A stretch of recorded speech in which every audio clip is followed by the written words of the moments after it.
Вопрос этого видео таков. Что произойдет, если вы ничего не будете есть 3 дня? Чтобы понять ответ на этот вопрос, если у вас есть возможность, досмотрите это видео до конца. А если вы еще не подписаны на канал, подпишитесь и нажмите на колокольчик, выбрав «Все». Так, когда я выложу видео, вы получите уведомление и не пропустите его. Источником вдохновения для этого видео послужили мои 6-летние исследования и опыт, а также книга под названием «Метаболическая свобода», написанная Беном Азади. Итак, в ближайшие несколько минут вы не только получите пользу от капли моих знаний в океане медицины, но и получите выжимку знаний из целой книги. Что ж, нас всегда учили, что для восстановления нашего тела мы должны его кормить, верно?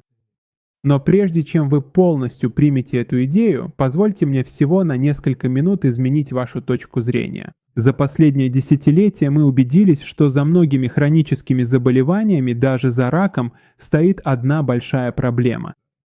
И это не что иное, как инсулинорезистентность. А потом мы поняли, что инсулинорезистентность возникает, когда у вас слишком много инсулина. Этот избыток инсулина приводит к тому, что ваши клетки больше не могут получать топливо. Затем мы поняли, что каждый раз, когда мы едим слишком много, особенно часто и помногу, формируется эта инсулинорезистентность. И наоборот, когда мы не едим, инсулинорезистентность не возникает.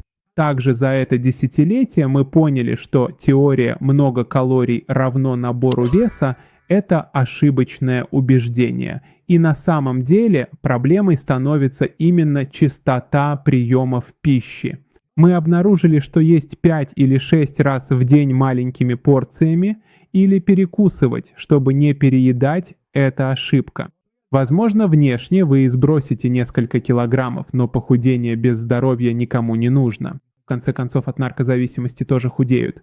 Так что любая диета, которая поощряет вас есть много раз, в долгосрочной перспективе, несомненно, приведет к хроническим заболеваниям и инсулинорезистентности.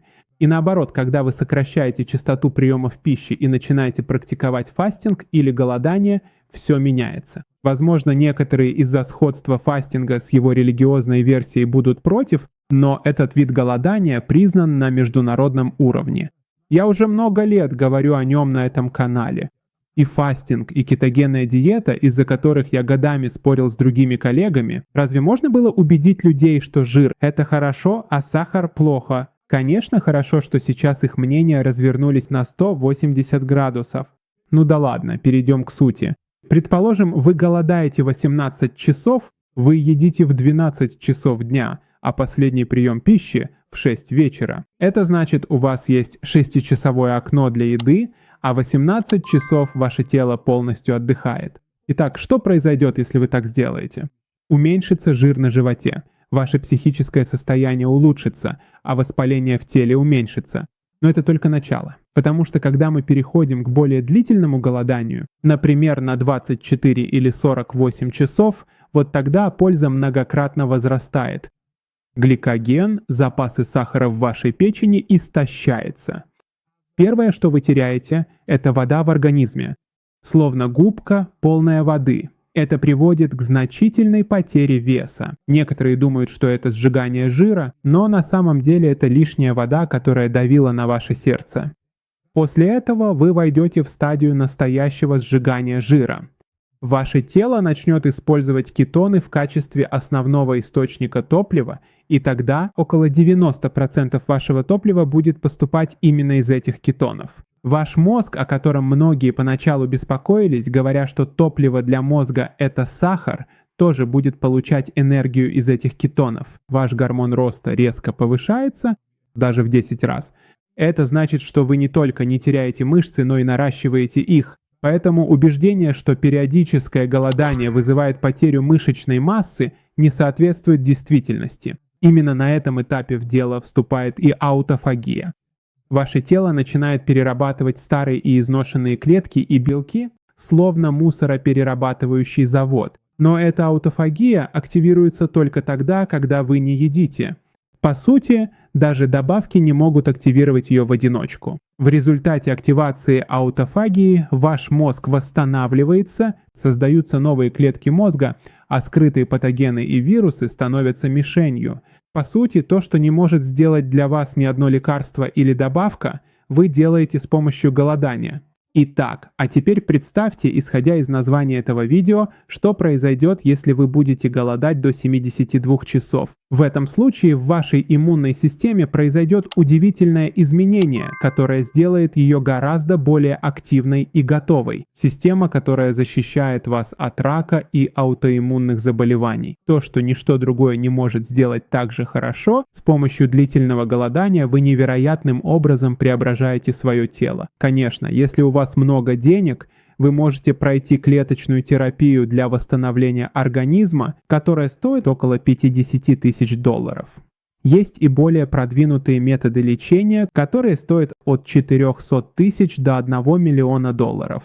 В то время как вы можете сделать то же самое с моим методом периодического голодания совершенно бесплатно.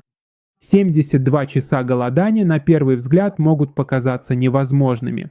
Но если вы будете следовать ключевым моментам, о которых я сейчас расскажу, это станет не только возможным, но и намного проще. Прежде всего, очень важна морская соль, потому что если у вас не будет достаточно натрия, вы будете чувствовать усталость. Я рекомендую употреблять 1 чайную ложку морской соли каждый день.